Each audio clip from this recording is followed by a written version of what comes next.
Voice TV. Part two.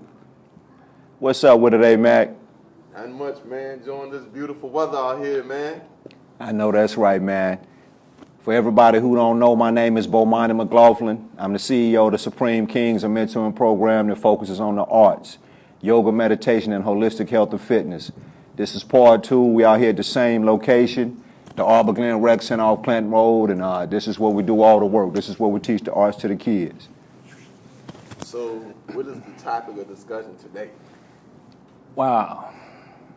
Let me kick it off with a quote. Jim Morrison, who was the lead singer for The Doors, said that whoever controls the media controls the mind. So, we talk a lot about social programming and how it affects our youth. And I think it's really obvious when you look at some of the chaos and madness that goes on, What's your take on that? Absolutely.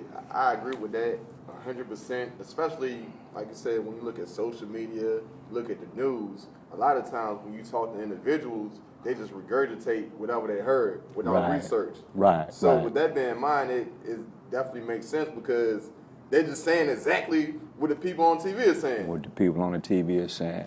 I talk about this, quite a bit when I have conversations about the youth, man. I'm old enough, I grew up in the Cosby area, and regardless of everything that has transpired with, his case and, him having to go behind the wall, some of the TV shows that he put up showed us in a positive light, you know what I mean? A different world. The Cosby Show, so, those were, to me, those were positive influences coming up. And when you think about TV today, especially reality TV, you have to think about the light that it portrays us in, and how, the youth, they see this and they feel like, that's just the norm, you know what I mean? Now, the reality of it is adult TV. And I feel like we as parents, we need to censor that. We need to make sure that our kids aren't watching that, But it's obvious that a lot of them are, you know what I'm saying? But when you look at it, it's really nothing on there that teaches the kids, how to de-escalate situations. It's always, we going from 0 to 60, you know what I mean?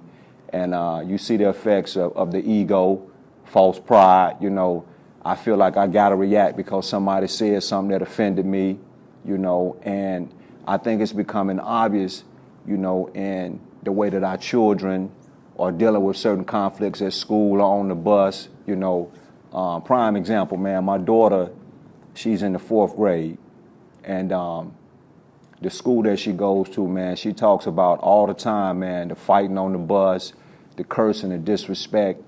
My thing is, these are elementary kids, Mac.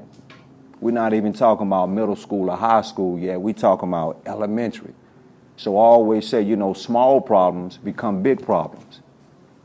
So, I think us as parents, especially men, when you're raising boys, it's important, man, to teach them, about the ego and the dangers of the ego. Me training in the martial arts, I got my boys, actually my whole family trains, except for my 3-year-old, and he'll be training next year. Shout out to my sensei, Sensei Randall Ephraim. I'm going to send him over there to you next year, Sensei. But part of the training teaches you discipline. It teaches you how to detach from the ego. Maso Yama, who is the founder of our style, say the ego should be burned in the flames of hard training, So with that being said, even when my boys were training, I always taught them that the arts, the combat arts, are only to be used if you have to defend yourself. That's the last result. If you can get out of a situation without inflicting violence, then do so. But if you're in a situation where you have no other choice, then that's what your training comes in. That's what it prepares you for, But when you look at the youth today, man, it's just a lot of senseless violence, And my question is, what are they being influenced by, Mac? And again, it comes full circle. The music we listening to, the things we're watching on social media, the TV programs, all that plays a part. Yeah, absolutely. Just going back to when we was talking about, just say for example, a different world. It was a study that showed how many African Americans enrolled in college during the Wow. time That show was the show on. was on. Yeah. So that's influence right there. Right. Positive influence. Positive influence. Right. I've seen parents, man, go live and, they threaten somebody or, they trying to entice somebody into a fight. And I say to myself, man, I can already imagine because of that mindset that you're showing on social media, what your children are being influenced by in the home. It's a way to handle everything. And I'm going to bring up the situation that just happened at Butler High School. It's tragedy on both ends. But the first thing I thought about was I wonder if the young cat man had any voice or reason around him, when he was going through his situation, whatever he went through to make him want to carry a gun to school. Was there anybody there to tell him different? It's another way to handle this situation, and it's just sad that it's becoming more and more common. Mac, prime example, man, look, we can, you look at a fight on YouTube, man, it might have thousands of views on it, right? Yeah. But when there's something positive being posted, you get little to none. And it just shows you what our interests are. And that's what really bothers me. That's for like the society as a whole too, right? So I was looking at an interview with Maury Povich. Okay. I probably mispronounced his last name, but Maury. Everybody knows. Yeah, Maury. Right. Call him his last name.